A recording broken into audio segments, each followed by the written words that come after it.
Peeps, we are now approaching the new year. I'm Myrna Loy of Blackbright News. I've been a bit remiss with the publication for the last few months, mainly because a lot has been going on and I don't wish to share it on this medium. But suffices to say, I'm here just to let us think about what's been happening over the year, the number of deaths, whether they are through neglect, as in Grenfell Tower, natural causes, as in the floods that have been happening in India, in Eastern Europe, in America, all different parts of the world, killing thousands and thousands of people.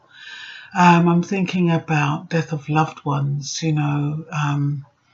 how people we don't expect to die, and even those who we do expect because they have a terminal disease. It's still never easy when we lose those we love. My mind falls on Michael Prophet, who I heard died last week. He was such a bubbly soul, so happy, and to hear of his death was a real shock to me. I think about death of abuse of power by police, and all of our brothers who have died at their hands, and some sisters as well. I think of threats of death, Korea and America, and as I think of death, I have to think of life, because death, where there is death, there's always life. If it's not, sometimes death comes, death of the spirit, death of a behavior, death of a state of mind, death of an era. But with death, there is change. With death, there is renewal. With death, there is always a new beginning. So sometimes, even though it's hard to accept death and death seems so final, we have to kind of look at it as a way of saying, yes, we still have an opportunity to do things differently, to react differently, to behave differently. And as we approach the new year, let us put in place some love, some generosity, some consideration and respect for our fellow people. Not everything that happens to us, it happens because of its a personal nature. Sometimes things have got nothing to do with us when they happen to us. Sometimes we'll see somebody who seems to ignore us, or who seems to diss us or disrespect us. And to be honest, it may have nothing to do with us at all. It could have something to do with the person who seems to be dishing out that kind of behavior. Maybe they've had a death in the family. Maybe something bad has happened to them and they've happened to see you, or maybe they see you but they don't see you. And you're thinking to yourself, well, what have I done, or what's going on? And, sometimes we have to really take the focus of ourselves. Sometimes we have to watch our ego, which is a terribly selfish quality we have.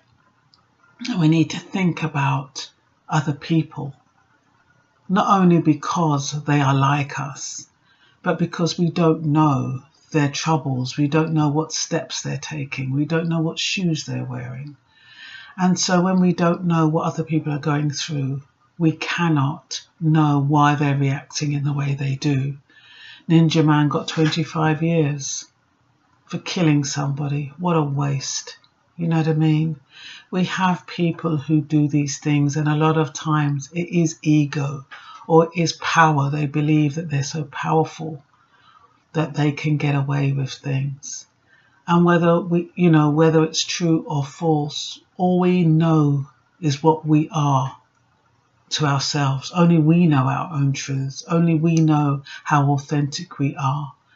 You can deceive people till the cows come home, but you can't deceive yourself. So as we approach 2018, I just have to ask you to try and do better than you did in this year. Try to enter it with love and forgiveness. Try to, those you have left in your life, try to nurture them, show them respect. Sometimes people have their attitudes and it's difficult, and we react towards their attitudes and we don't react well, because once again the ego comes into play. But if you constantly think about how you would like to be treated, regardless of how people treat you, you're on your way to renewal of the mind. Every day, just say something positive, whether it's I'm going to smile today, I'm going to help someone today, I'm going to care about somebody today, I'm going to call someone today, I'm going to cook for somebody today. It could be anything. Any little thing helps. So I'm going to close with these words for 2018. I want you to keep safe. Pray that your family is safe and secure. Never take anything for granted. When you step out of your house each morning, give thanks and thank God that you've had an opportunity to have another day with your extremities intact, with your senses intact, with your health intact. You know you've got a roof over your head, you've got clothes on your back, you have food to eat. Not everybody has that. So if you have it, be grateful and stay blessed. Happy New Year, peeps. Bye.